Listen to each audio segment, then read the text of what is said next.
Hello दोस्तों, listen books planet में आपका स्वागत है।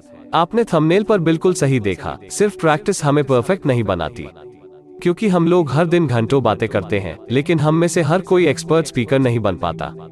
इसी तरह आपने देखा होगा कि कई लोगों के पास 30 से 40 साल का अनुभव होता है, फिर भी वे अपने फील्ड में टॉप पर नहीं होते।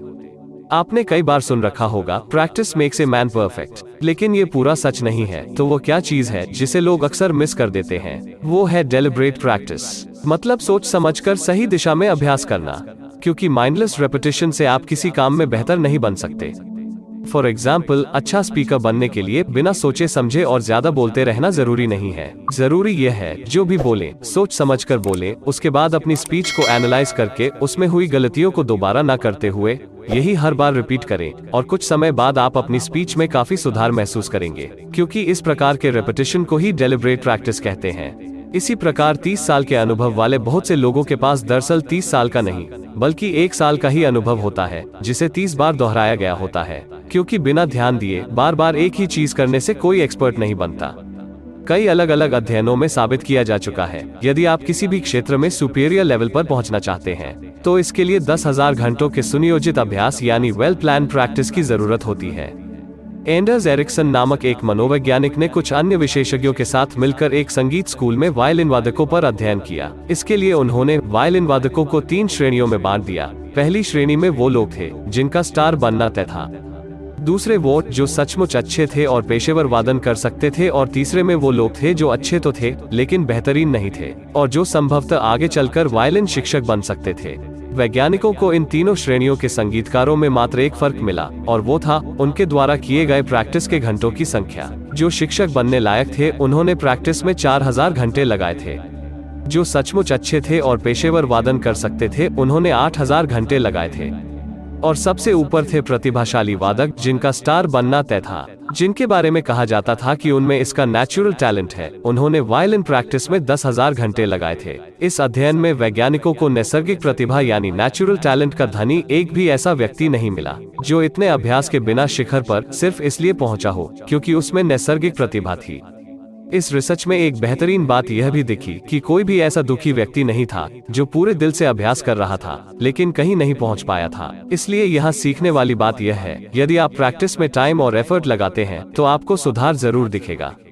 एक दशक तक विश्व के सबसे अमीर आदमी रहे बिल गेट्स के बारे में लोग कहते हैं उनके अंदर कंप्यूटर प्रोग्रामिंग का नेचुरल टैलेंट था, जिसकी वजह से वो इतने सक्सेसफुल हुए। लेकिन मैल्कम ग्लैडवेल ने अपनी पुस्तक आउटलायर्स में उनके बारे में लिखा है कि बिल गेट्स हाई स्कूल में क्लासरूम से गायब हो जाते और कंप्यूटर लैब में पाए जाते थे। यही नहीं, प्रोग्रामिंग सीखने के लिए वे आधी रात को यूनिवर्सिटी के कंप्यूटर लैब में भी चले जाते थे। जब तक उन्होंने हार्वर्ड की पढ़ाई छोड़ी तब तक वे 10,000 घंटों से ज्यादा की प्रोग्रामिंग की प्रैक्टिस कर चुके थे, जो उस समय संसार के लगभग अन्य हर व्यक्ति से ज्यादा था। इसलिए वो सक्सेसफुल हो पाए थे।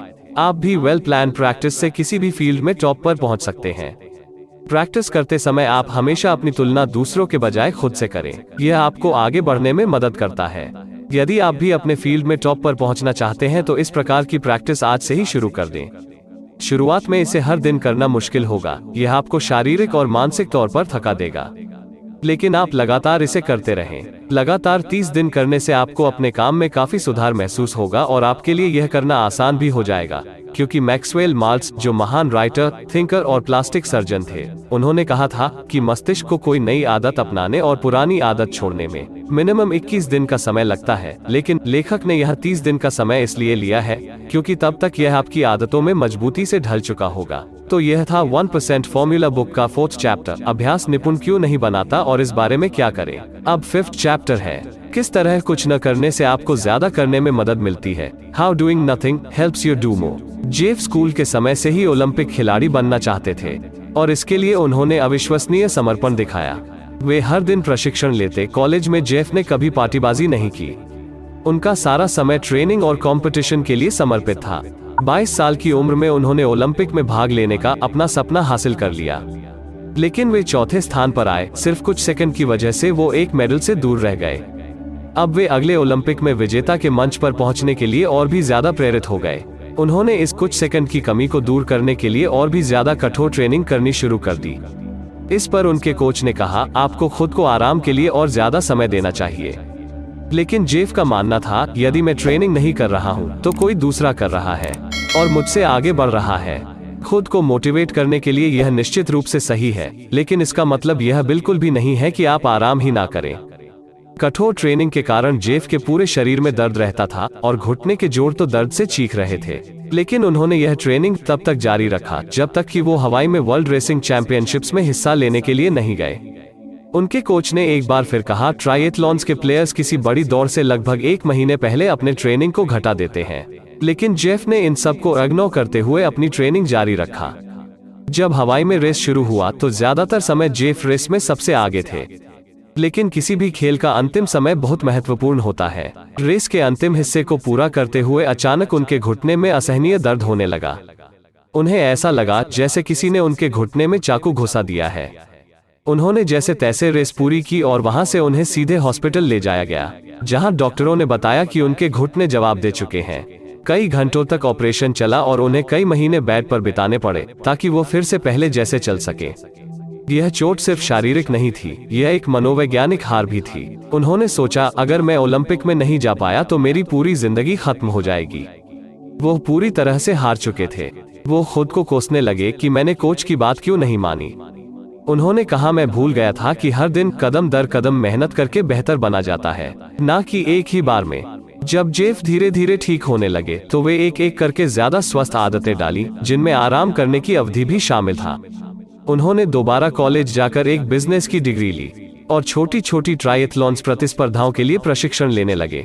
इस तरह धीरे धीरे वो अपनी लाइफ में आगे बढ़ने लगे। हमें भी अपनी लाइफ में किसी भी काम का रिजल्ट तुरंत चाहिए होता है, जबकि रिजल्ट तो लगातार और लंबी मेहनत के बाद मिलता है।